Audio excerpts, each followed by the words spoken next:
जय हिंद दोस्तों, मैं देवराज सिंह परीक्षा 247 परिवार में आपका हार्दिक स्वागत करता हूं।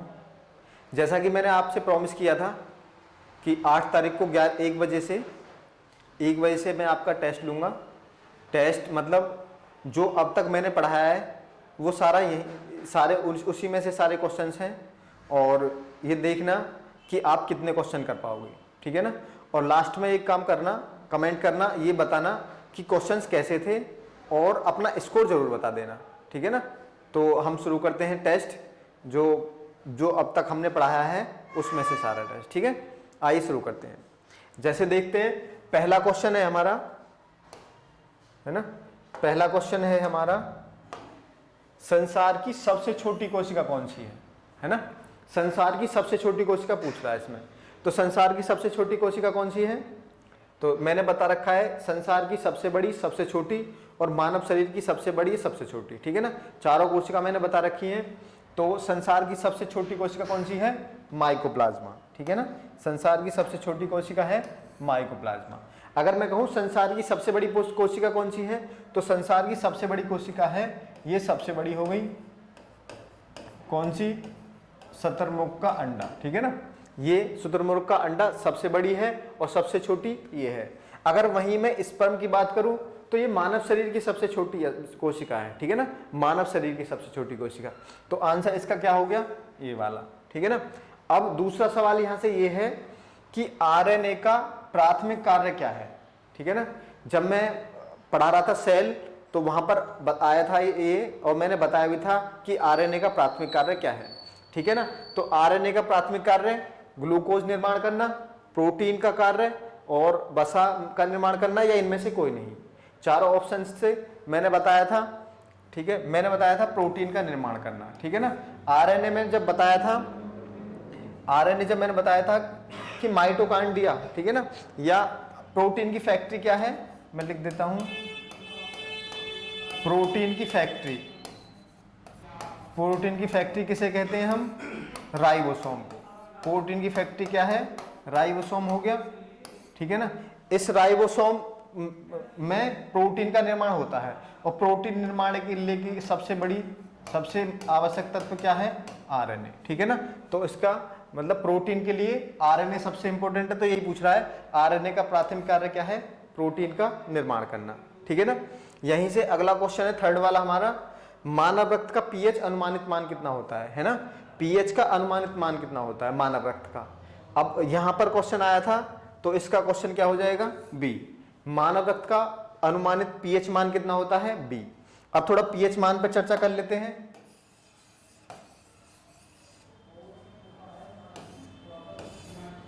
ठीक है, पीएच मान पर चर्चा कर लेते हैं। मैंने बताया था कि एक पीएच स्केल होता है, ठीक है ना, जिसमें 0, 7 और इतने खाने बने होते हैं, मतलब 0 से 14 तक खाने बने होते हैं। और जो 0 से 7 खानों के बीच जो आता है वो क्षारीय होता है, यानी सॉरी ये अम्लीय होता है, ठीक है ना। क्या होता है, अम्लीय। जिसका पीएच मान 0 से 7 के बीच में होता है वो कैसा होता है, अम्लीय। और जिसका 7 से 14 के बीच में होता है पीएच मान, वो कैसा होता है, हमारा क्षारीय होता है, ठीक है ना। और जिसका 7 होता है वो कैसा होता है, उदासीन अवस्था में, ठीक है ना। तो यहां से पीएच मान से हो गया। अब पीएच मान कैसा कितना है रक्त का, 7.4। तो रक्त कैसा हो गया, क्षारीय। जैसा मैंने पढ़ा रखा है रक्त कैसा है, क्षारीय अवस्था में है, और पीएच मान कितना है इसका, 7.4, ठीक है ना। अब अगला देख लें, ये क्लोरोफिल निर्माण में कौन सा सहायक भूमिका निभाता है, या कौन सा तत्व है ना। थोड़ा सा ध्यान रखना, थोड़ा सा टाइपिंग मिस्टेक है आज, तो इसे एडजस्ट करना। वैसे जहां जहां है मैं बताता रहूंगा। क्लोरोफिल निर्माण में कौन सा तत्व सहायक की भूमिका में होता है, ठीक है ना, सहायक। तो ये कैल्शियम हो गया, मैग्नीशियम हो गया, आयोडीन हो गया, कोबाल्ट हो गया, ठीक है ना। तो मैंने बताया था कि मैग्नीशियम जो तत्व है ये क्लोरोफिल निर्माण में होता है, ठीक है ना, ठीक है, ध्यान रहेगा। अच्छा, अब एक ये बताया था मैंने, कैल्शियम। कैल्शियम का कार्य क्या है, कैल्शियम का कार्य है हृदय स्कंदन को कंट्रोल करना, ठीक है ना। कैल्शियम का काम क्या है, हृदय स्कंदन को, ठीक है। ये 4 सवाल हो गए। इसी तरह हम आगे देखते हैं।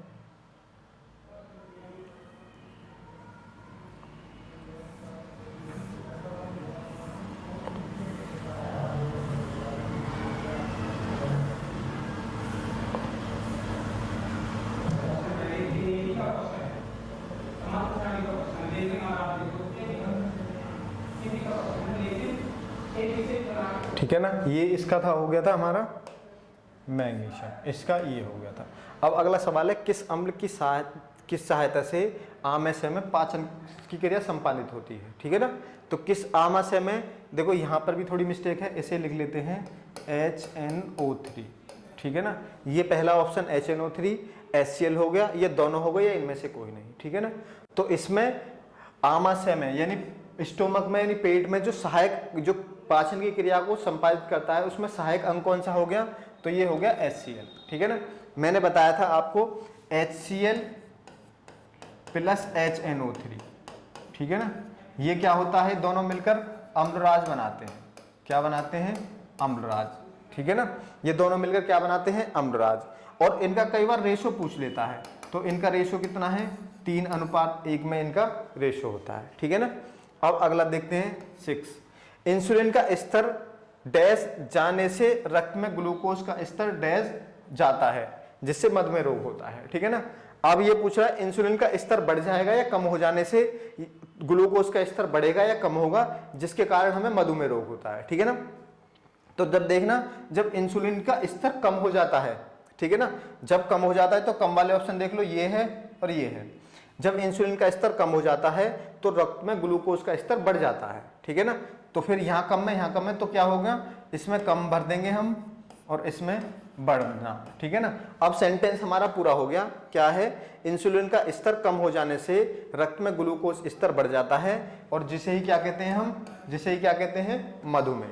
ठीक है ना, तो ये क्या, इसमें कौन सा ऑप्शन क्या हो गया, ऑप्शन डी हो गया। ठीक है ना, अब किस विटामिन का संचय अल्प मात्रा में यकृत में होता है। ठीक है ना, यहाँ पर यकृत है, किस विटामिन का संचय अल्प मात्रा में यकृत में होता है। ठीक है ना, तो मैंने बताया था, देखो यहाँ ऑप्शन भी थोड़े गड़बड़ा रहे हैं, है ना, तो ध्यान रखना। नहीं सही है, ठीक है ना, ये सारे ऑप्शन ठीक है। ये किस विटामिन पूछ रहा है, किस विटामिन का, तो बी है, के है या ए है या इनमें से कोई नहीं। ठीक है ना, तो यकृत क्या करता है, हमारे 2 विटामिन को संचय करता है, ए और डी। जैसा मैं बता चुका हूं, यकृत में हमारे में 2 विटामिन का संचय होता है, ए और डी, और इसमें ऑप्शन कौन सा हो जाएगा, फिर सी ऑप्शन हो जाएगा। ठीक है, किसका संचय होता है, ए। ठीक है, अगला क्वेश्चन यहाँ है, देखो यहाँ भी थोड़ी प्रिंटिंग की दिक्कत है। अच्छा, ये क्या है, फाइब्रिनोजिन, और इसके स्थान पर क्या है, प्रोथाम्बिन। प्रोथाम्बिन, ठीक है ना, प्रोथाम्बिन एवं फाइब्रिनोजिन नामक प्रोटीन निर्माण हमारे शरीर में कहाँ होता है। ठीक है ना, प्रोटीन निर्माण कहाँ होता है दोनों। जब मैं यकृत कंप्लीट करा रहा था तो वहीं बताया था कि हमारे 3 प्रकार के प्रोटीन निकलते हैं यकृत से। एक निकलता है हेपेरिन, है ना, एक निकलता है हेपेरिन, एक क्या निकलता है, हेपेरिन, और ये क्या है, ये प्रतिस्कंदनीय है। प्रतिस्कंदनीय, प्रतिस्कंदनीय मतलब हमारी रक्त वाहिनियों में ये रक्त को जमने नहीं देता। और एक तो ये हो गया, और एक ये प्रोथाम्बिन हो गया, एक फाइब्रिनोजन हो गया। 3 तरह के प्रोटीन्स हमारे शरीर में यकृत में बनते हैं। ठीक है ना, तो इनका निर्माण कहाँ पर होता है, यकृत में। ऑप्शन क्या हो जाएगा, सी। ठीक है, अब है हमारा अगला क्वेश्चन 9। ये है मानव शरीर की सबसे बड़ी ग्रंथि कौन सी है ना, ये सबसे बड़ी ग्रंथि है, सबसे बड़ी। ठीक है ना, ध्यान रखना, मानव शरीर की सबसे बड़ी ग्रंथि कौन सी है, मानव शरीर की सबसे बड़ी ग्रंथि कौन सी है, तो सबसे बड़ी ग्रंथि कौन सी है, वो ही है हमारी यकृत। ठीक है ना, यकृत सबसे बड़ी ग्रंथि है, और अग्नाशय दूसरी सबसे बड़ी ग्रंथि है। ठीक है ना, और अग्नाशय को हम मिश्रित ग्रंथि भी कहते हैं। क्यों, क्योंकि यह प्रोटीन और एंजाइम दोनों का स्त्रावण करती है, इसलिए इसे अग्नाशय को हम मिश्रित ग्रंथि कहते हैं, जो दूसरे नंबर की ग्रंथि है। और सबसे बड़ी ग्रंथि कौन सी हो जाएगी, यकृत। ठीक है ना, तो ये हो गया। अब आगे देखते हैं,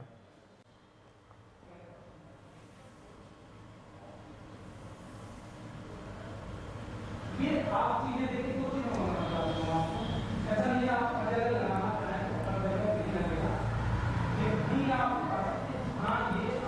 अब देखो 10वां क्वेश्चन है हमारा। 10वां क्वेश्चन है, आनुवंशिकता की इकाई किसे कहा जाता है। ठीक है ना, आनुवंशिकता की इकाई, जब मैं गुणसूत्र पढ़ा रहा था तब मैंने बताया था, यहाँ से तीन तरह से क्वेश्चन पूछे जाते हैं। ठीक है, आनुवंशिकता की इकाई क्या है हमारी, जीन हो गई। ठीक है ना, आनुवंशिकता की इकाई क्या हो जाएगी, जीन। और आनुवंशिकता का वाहक कौन है हमारा, डीएनए। जो हमारा डीएनए है वो आनुवंशिकता का वाहक है, ठीक है ना, और आनुवंशिकता की इकाई क्या हो गई, जीन हो गई, ठीक है ना। अब अगला क्वेश्चन देखते हैं यहां से, शरीर में पाचन की अधिकांश भाग कहां संपन्न होता है। जब मैंने बताया था, जब पाचन करा रहे थे तो मैंने बताया था शरीर में सबसे अधिक पाचन कहां पर होता है, तो मैंने बताया था शरीर में सबसे अधिक पाचन छोटी आंत में होता है, ठीक है ना, और यहां लगभग पाचन पूर्ण पाचन हो जाता है और यही पूर्ण अवशोषण हो जाता है भोजन। अवशोषण का मतलब पूरे शरीर में वहां से भोजन फैल जाता है, ठीक है ना, अपने जगह पहुंच जाता है। तो शरीर में पाचन का अधिकांश भाग कहां संपन्न होता है, ये होता है छोटी आंत में, ठीक है ना। अग्नाशय क्या है, अग्नाशय वो ये मिश्रित ग्लैंड है, दूसरे मिश्रित ग्रंथि है, क्या ये हार्मोन और एंजाइम दोनों का स्राव करती है, इसलिए मिश्रित ग्रंथि कहते हैं, ठीक है ना। ये है साधारण मानव में कितने गुणसूत्र होते हैं, ठीक है ना, साधारण मानव में कितने गुणसूत्र होते हैं। तो कितने गुणसूत्र होते हैं, मैंने बताया था 23 जोड़ी, है ना, या संख्या में पूछेगा तो 46, ठीक है ना। तो 23 जोड़ी या संख्या में 46, तो ऑप्शन क्या हो जाएगा, बी और सी दोनों, ठीक है ना। तो साधारण मानव में कितने गुणसूत्र होते हैं, 23 जोड़ी या 46, तो ऑप्शन कितना हो जाएगा, ये वाला, ठीक है। अब आगे चलते हैं।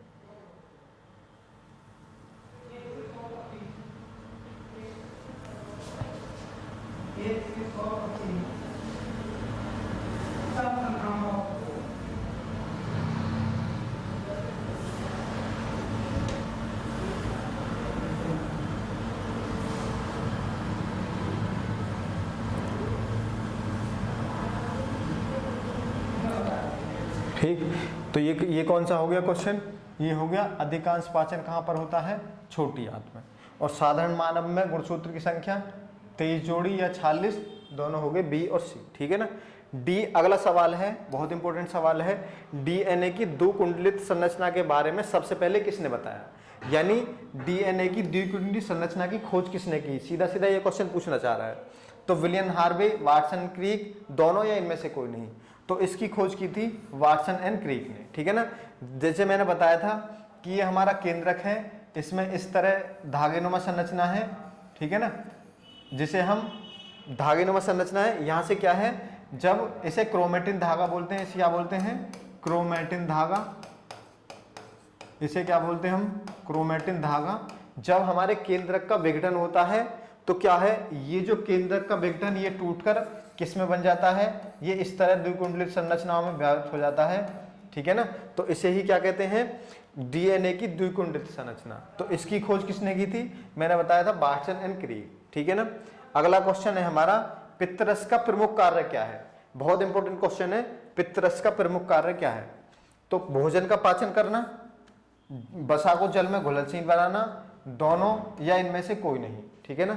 तो जब मैं पित्तरस के बारे में बता रहा था, तो पित्तरस में कोई भी एंजाइम नहीं होता, मैंने बताया, अगर एंजाइम नहीं होगा तो भोजन का पाचन हो जाएगा, नहीं होगा, तो ये तो क्वेश्चन हट गया, ठीक है ना।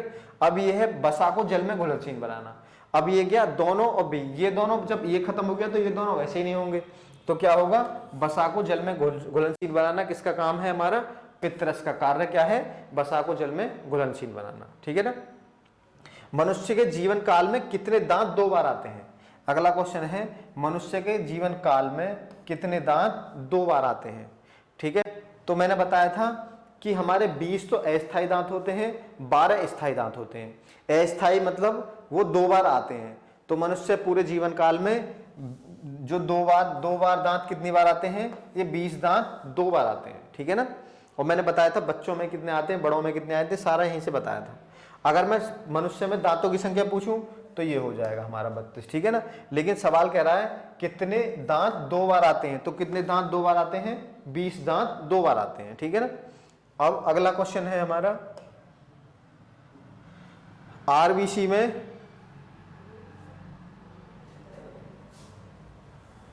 देखो सवाल थोड़ा सा यहां से, ये है भ्रूणावस्था में आरबीसी का निर्माण कहां होता है,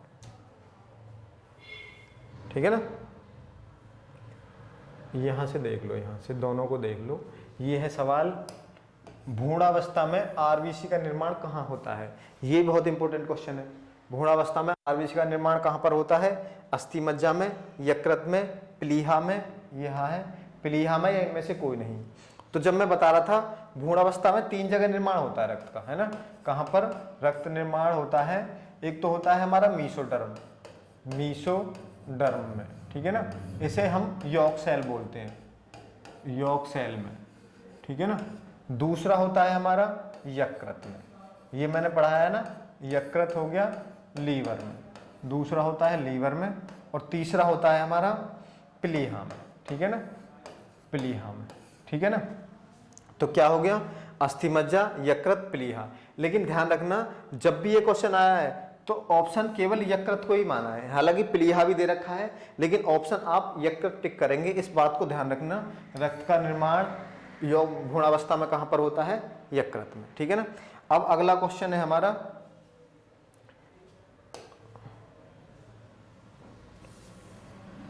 ठीक है, अगला क्वेश्चन है हेपेरिन नामक प्रोटीन, हेपेरिन नामक प्रोटीन का कार्य बताइए। हेपेरिन नामक प्रोटीन का काम क्या है, अभी मैंने पीछे बताया था। हेपेरिन क्या है, ये रक्त का स्कंदन करता है या प्रतिस्कंदन करता है या दोनों काम करता है या इनमें से कोई नहीं। तो हेपेरिन के बारे में बताया था कि ये प्रतिस्कंदनीय पदार्थ है। प्रतिस्कंदनीय मतलब हमारी रक्त वाहिनियों में ये रक्त को जमने नहीं देता, ठीक है ना। और अगर इस रक्त स्कंदन कौन सा है, तो हमने बताया था प्रोथ्राम्बिन और फाइब्रिनोजिन, दो प्रोटीन ऐसे हैं जो रक्त को जमा देते हैं, यानी जब चोट लगती है रक्त बाहर निकलता है तो वो जमता या रक्त का थक्का किस प्रोटीन के कारण बनता है, तो प्रोथ्राम्बिन और फाइब्रिनोजिन। तो ये क्या हो गया, रक्त स्कंदन का काम करेगा, जबकि हेपेरिन क्या करेगा, प्रतिस्कंदन का काम करेगा, ठीक है ना। अब अगला है ग्लाइकोजन शरीर के किस अंग में संरक्षित रहता है, ठीक है ना, संरक्षित रहता है ग्लाइकोजन। ग्लाइकोजन बताया था मैंने, जब ग्लूकोज है ना, जब ग्लूकोज की मात्रा बॉडी में अधिक हो जाती है तो वो ग्लूकोज किस में बदल देता है, ग्लाइकोजन में। किस में बदलता है, ग्लाइकोजन में, ठीक है ना।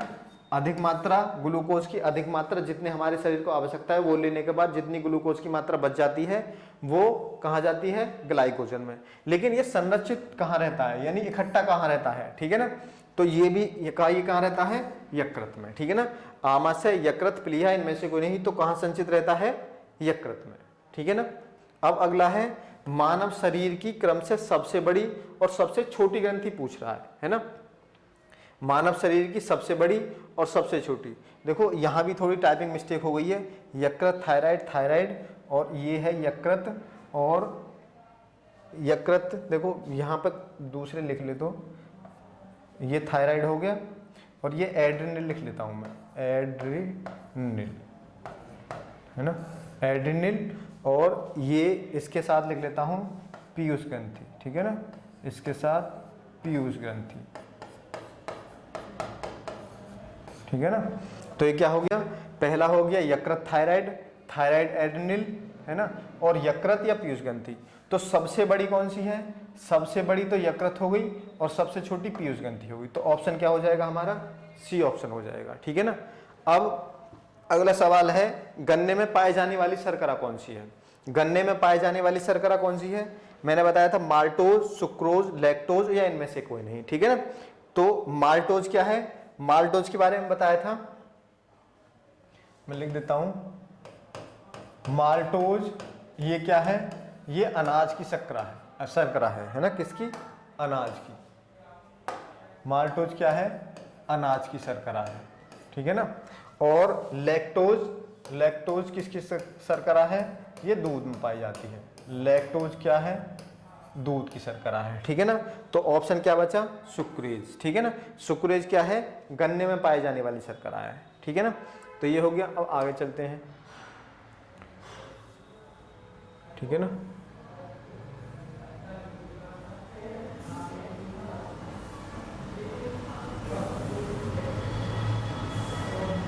देखो ये हो गए 20। अब 21वां क्वेश्चन देखते हैं, ये क्या है।